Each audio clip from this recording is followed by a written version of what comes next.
देश में कोरोना का दूसरा लहर कहर बन करके टूट पड़ा है। आज चारों तरफ हाहाकार मचा हुआ है। सरकार की लाल फीताशाही और लापरवाही और थोड़ी जनता की नादानी की वजह से भी यह बीमारी देश में एक महामारी के रूप ले चुका है। आपको आंकड़े डराने वाले हैं। जहां देश में 2 करोड़ से ज़्यादा लोग अब तक कोरोना पॉजिटिव हो गए हैं, वहीं आज एक दिन में लगभग 3 लाख लोग पॉजिटिव हुए हैं। बिहार में भी यह आंकड़ा आज सभी रिकॉर्डों को ध्वस्त कर चुका है। और इस बीमारी के इस बीच में एक सबसे बड़ी बुरी खबर ये आई नासिक से कि आज वहाँ ऑक्सीजन सिलेंडर के लीक होने की वजह से 24 लोगों की जान चली गई। अब देश में इस महामारी के कारण कई तरह की अफरा तफरी और अव्यवस्था फैलने वाली है। आपने कुछ दिन पहले देखा कि मध्य प्रदेश के शहडोल में ऑक्सीजन की कमी से कई लोगों की जानें चली गई। और आज दमोह में, मध्य प्रदेश के ही दमोह में आज मरीजों ने अस्पताल से ऑक्सीजन का सिलेंडर लूट लिया। अब वो दिन दूर नहीं कि यह सूचना भी हम लोग को मिलेगी, खबर मिलेगी कि लोगों ने दवा के दुकानों से दवा लूट ली और अस्पताल की अव्यवस्था देख करके वहाँ भी उत्पात मचाया। अब कई तरह की समस्याएं आने वाली है, क्योंकि सरकार जिस मुकम्मल व्यवस्था की बात पिछले 1 साल 3 माह से कर रही है, वह केवल खोखले वादे के सिवा और कुछ नहीं हुआ। पूरे देश में वेंटिलेटर की समस्या है, पूरे देश में ऑक्सीजन की समस्या है, पूरे देश में समुचित बेड की समस्या है।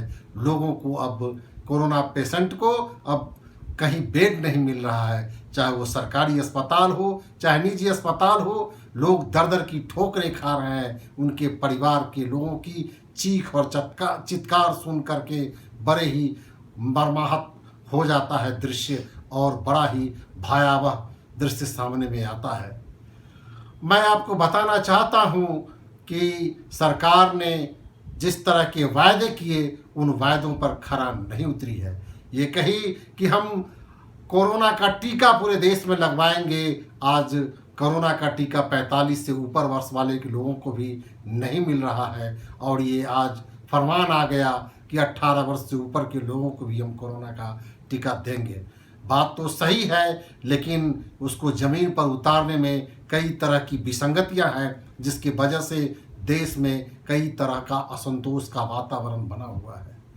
हम लोगों ने, हमारी पार्टी ने, जन अधिकार पार्टी ने और हमारे नेता राजेश रंजन पप्पू जी भी ने एस्मा लगाने की बात कही थी। इसेंशियल सर्विस मेंटेनेंस एक्ट के तहत जहां दवा, अस्पताल में जो सुविधाएं हैं, जो सिलेंडर है, इन सब पर एस्मा लगा करके लोगों को पर्याप्त मात्रा में इन चीज़ों की मुहैया कराई जानी चाहिए। देश की बीमारी और महामारी की भयावह स्थिति को देखते हुए अब तो ऐसा लगता है कि मेडिकल इमरजेंसी लगाने की बात देश में होने वाली है।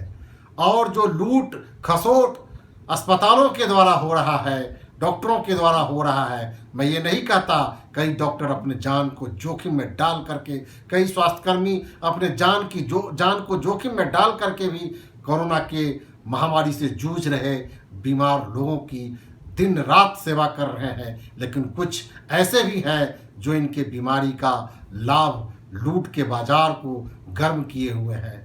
लोगों को कमाई का एक साधन दिखता है। ऐसे वक्त में लोगों को मानवीय दृष्टिकोण से लोगों को आगे आना चाहिए। और देश जिस संकट से जूझ रहा है, सरकार जिस तरह से हाथ पर हाथ रखे बैठी हुई है, सरकार को भी गंभीरता से इस समस्या से लड़ने का एक मुकम्मल व्यवस्था करनी चाहिए, जो नहीं हो पा रहा है। और जनता को भी सावधानी और धैर्य के साथ इस बीमारी से लड़ने की व्यवस्था करनी चाहिए। लोगों को अब बेवजह सड़क पर नहीं निकलना चाहिए। निकले तो पूरी तरह से सुरक्षित होकर निकले, सोशल डिस्टेंस मेंटेन करें, मास्क लगाए, और लोगों को अपनी इम्यूनिटी पावर बढ़ाने के लिए निश्चित रूप से अपने घरों में काढ़ा पिएं, तुलसी खाएं, आंवला लें, संतरा लें, नींबू का रस पिए और प्राणायाम करें, व्यायाम करें। जिंक और विटामिन सी के टैबलेट लेकर के, और भी जो डॉक्टर आपको सुझाव दे रहे हैं, चाहे वो आयुष चिकित्सक हो या होम्योपैथ के डॉक्टर हो, एलोपैथ के डॉक्टर हो, या कोई जानकार लोग हो, यूनानी चिकित्सक के लोग हो, उन लोगों के सुझाव के अनुसार आपको घर में भी बैठ करके एहतियात बरतना चाहिए और इस महामारी से बचने के लिए और दूसरे को भी बचाने के लिए आपको प्रयास करना चाहिए। देश जिस संकट से जूझ रहा है, इसमें आप भी उसके भागीदार मत बने संकट बढ़ाने में, बल्कि संकट को मिटाने में आपको सहयोग करना चाहिए। आइए हम सब लोग इस बीमारी से लड़ें और इस बीमारी को पछाड़ें, क्योंकि आज तक हिंदुस्तान में लगभग 2 लाख से ऊपर लोग की मृत्यु इस कोरोना महामारी से हो चुकी है। आज यह आंकड़ा एक दिन में 2000 से ज़्यादा मरने वालों की संख्या हो चुकी है। देश में न केवल बड़े शहरों में, अब छोटे छोटे शहरों में भी यह बीमारी पैर पसार चुका है। अब तो गांव में भी यह महामारी का रूप ले चुका है। हम सब लोगों को अब सतर्क हो जाना चाहिए और इस बीमारी से जूझने के लिए, लड़ने के लिए हम सब लोगों को एक होकर के आगे आना होगा, सुरक्षित रहना पड़ेगा और सारे सुझावों को अमल करके हम अपना बचाव तो करेंगे ही, दूसरे का भी बचाव कर सकते हैं।